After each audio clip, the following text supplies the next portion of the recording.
United States Navy embarked on a daring and ambitious project in the late 1920s to achieve the concept of flying aircraft carriers.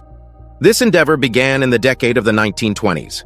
Both the USS Macon and the USS Akron were large, rigid airships that the United States Navy painstakingly manufactured to push aviation to new heights, quite literally.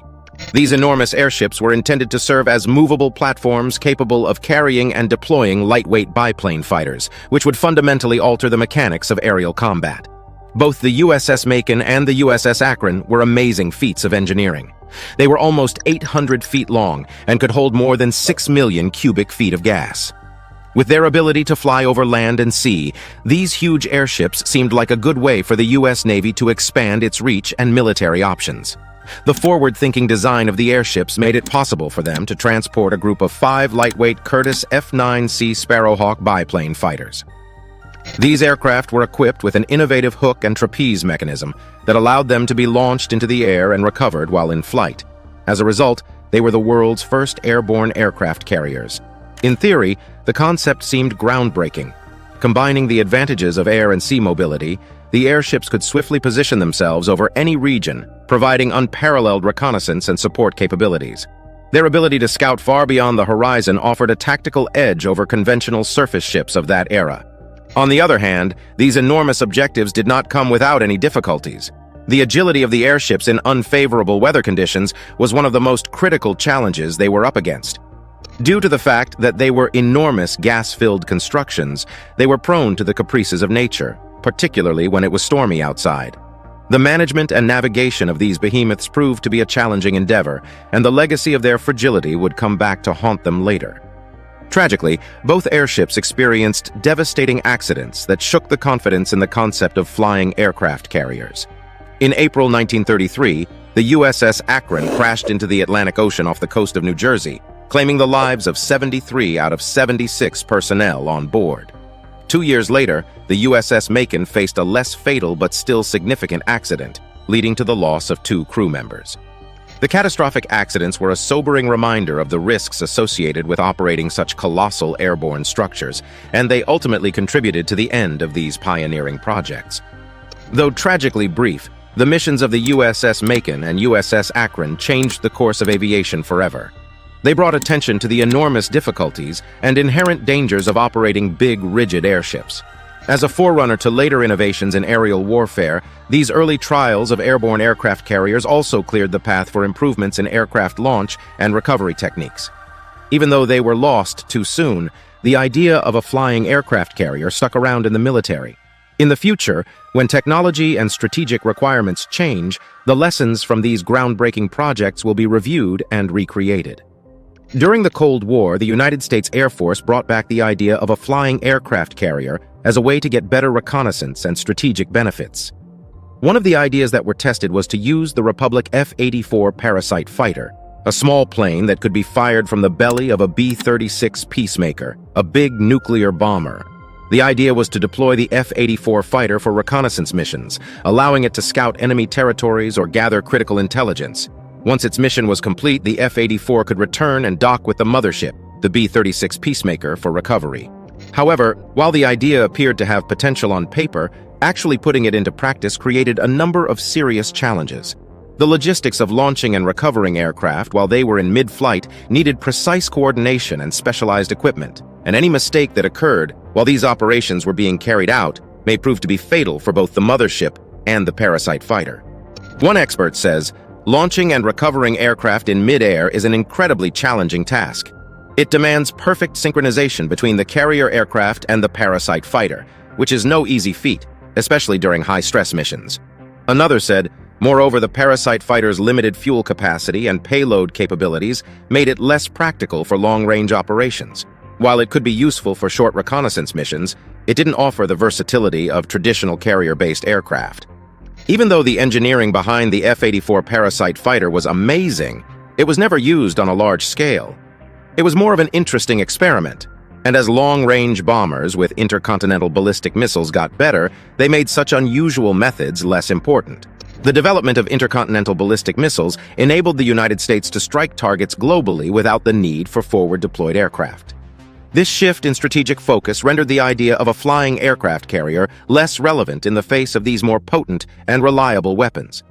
Intercontinental ballistic missiles eliminated the necessity for forward-deployed aircraft, allowing the United States to hit targets anywhere in the world. With the advent of more powerful and dependable armaments, the concept of a flying aircraft carrier became less important.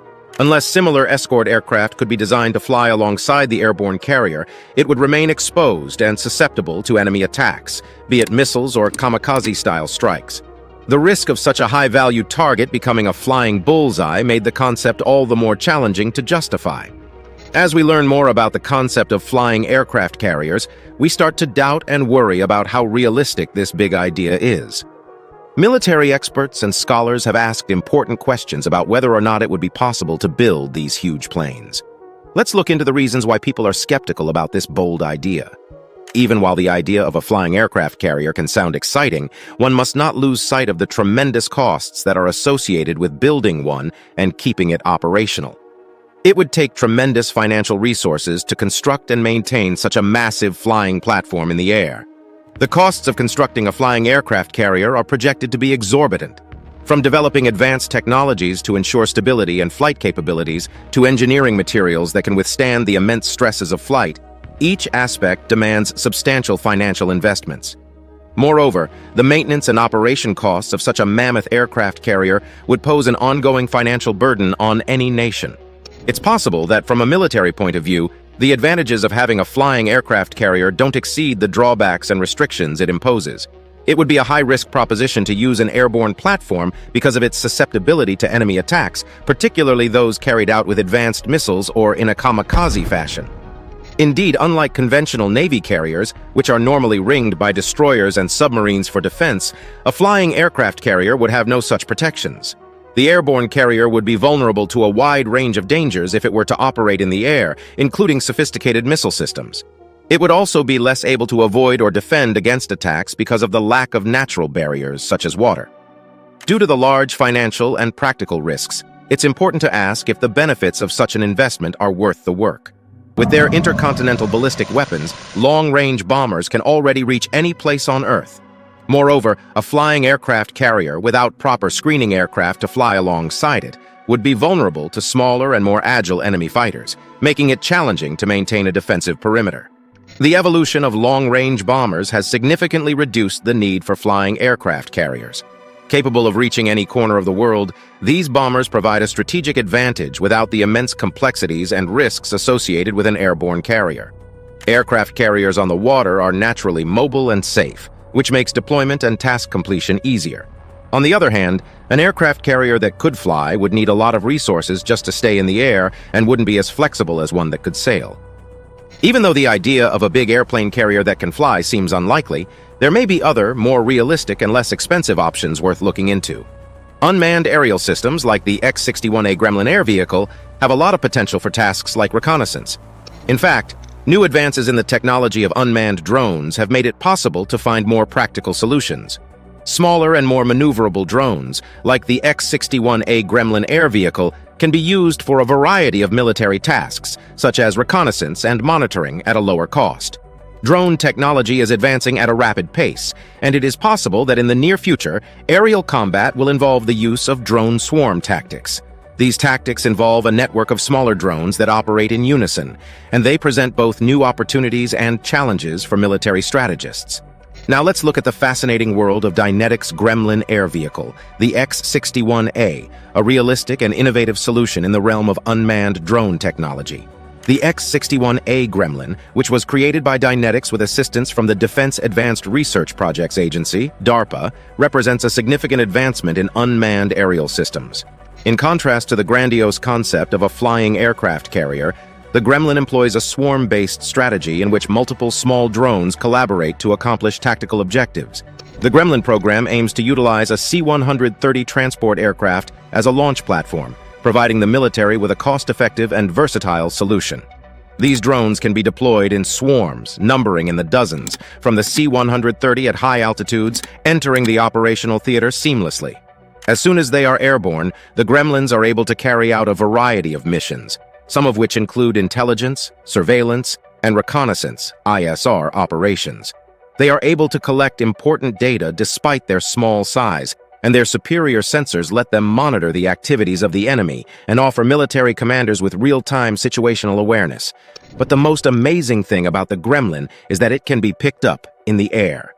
When the Gremlins finish their tasks, they go back to the C-130, which has special docking mechanisms that bring them back like a fishing line brings back its catch. With this mid-air repair method, the drones can quickly be rearmed, refueled, and sent back into action, making them a powerful force with little downtime. The Gremlin program has shown that it has the potential for a wide variety of mission profiles, such as electronic warfare, target acquisition, and even some limited strike capabilities. The military community has shown a significant amount of interest in it due to its adaptability as well as its cost-effectiveness. The Gremlin project is a revolutionary step forward for military technology. Its swarm-based strategy has certain distinct benefits, including as improved survivability, the capacity to overwhelm opposing defenses, and decentralized decision-making. During simulated exercises, the Gremlins have demonstrated exceptional coordination and adaptability, working cohesively as a unit. This creates the possibility for a variety of swarm tactics in which the collective intelligence of the drones enables them to execute intricate maneuvers and react to dynamic situations. Even though the Gremlin program has a lot of cool features, it also has to deal with problems and social questions. It's important to make sure that the C-130 and the drones can talk to each other in a safe, private way so that enemies can't get in. Also, concerns about the use of self-driving drones in combat situations need to be carefully looked at to avoid unintended effects. There must be a fine line between operational efficiency and responsibility in the deployment of autonomous drones, especially in a swarm configuration. To prevent potential abuses or unnecessary collateral damage, it is crucial to create explicit guidelines and human control. Modern drone technology is changing the way aerial fighting is done in both good and bad ways. As we learn more about robotic aerial systems, a new idea comes to light: the idea of drone swarms. Military planners and other experts are interested in these groups of drones that work together as a single unit. The implementation and successful testing of drone swarm tactics demonstrate their potential to shape future combat scenarios. Imagine a central aircraft directing a multitude of drones, all of which work in unison to execute intricate maneuvers simultaneously. These drone swarms could function as an aerial armada, capable of overpowering foes through sheer numbers and coordination. Drone groups are a big step forward in the way wars are fought today. By sending out a lot of drones, each with its own set of skills, military leaders get a powerful and flexible tool for achieving strategic goals. There are many benefits to using drone swarms instead of conventional planes or even humans. One advantage is that they are more nimble and can cover more ground and get closer to their targets thanks to their diminutive stature and light weight. Drone swarms can be sent on a variety of missions without endangering human life, including intelligence collection, surveillance, and targeted strikes. However, the growing reliance on unmanned systems also raises significant ethical considerations and concerns about the human factor in warfare. As technology advances, the potential for fully autonomous drones capable of independent decision-making becomes a reality. The creation of drones that can fly themselves raises important questions about duty and accountability. Who has the final say when driverless drones are involved in life-or-death situations? It is the most important thing to make sure that their use is fair and legal. One of the primary ethical dilemmas revolves around the concept of meaningful human control. This principle emphasizes that human beings must retain a meaningful level of control over the use of force, even when deployed through autonomous systems. Decisions with potentially lethal consequences should only be made by humans. Thus, meaningful human control is essential. Unforeseen effects and probable violations of international humanitarian law are feared if control is given to completely autonomous systems. The fear of deadly weapons that can work without direct human control has led to talks and calls for rules on an international level. Several countries and groups have pushed for a ban on autonomous weapons out of fear that they could lead to unintended consequences and hurt human values and principles in war. Also, the use of drones in war makes people worry about the mental and emotional effects on the people who control the drones. When drone pilots control their machines from thousands of miles away, they may feel disconnected from the results of their actions. This could make them less sensitive to the real human cost of war. Remotely located drone pilots may experience a novel sort of moral conflict. They may suffer mental and moral damage from being so closely involved in life and death decisions outside of actual conflict. The ethical implications of drone warfare extend beyond the battlefield to the broader implications for international relations and the potential for increased conflicts. Striking a balance between harnessing the advantages of unmanned drone technology and upholding ethical standards is a complex challenge faced by modern militaries and policymakers. Some experts say that human-in-the-loop technologies should be worked on more than fully automatic systems. These systems let human operators keep control and make important choices while getting help from autonomous systems that are fast and accurate. Systems that include humans in the decision-making process combine the benefits of human judgment with those of automated processes. This strategy ensures that humans continue to have the last say, giving a method that is both more responsible and accountable when it comes to drone warfare. To address ethical concerns, complete frameworks must be set up to guide the development, deployment, and use of drone technology in military settings. To handle the complexities of modern warfare in a responsible way, it is important to find a balance between technical advances and moral obligations. As we forge ahead into the next phase of aerial combat, it is important to keep in mind that while advances in technology will undoubtedly have an impact, it is the values and principles to which we adhere that will ultimately determine our legacy. By keeping people in mind and following ethical guidelines, we can make drones more useful and less dangerous. To summarize, the obsession with flying aircraft carriers is likely to endure in works of fiction and popular culture, despite the fact that it is unclear whether or not such vessels would be useful in actual military operations. Even though early endeavors and experiments conducted during the Cold War provided the framework for researching airborne platforms, it is the development of unmanned drones that has shown the most potential for use in modern combat. It's possible that when technology advances further, we'll see new developments in aerial combat. But for the time being, the idea of a flying aircraft carrier is just a fascinating pipe dream. Thanks for watching another episode. While you are still here, make sure to click the video on your screen for more quality content.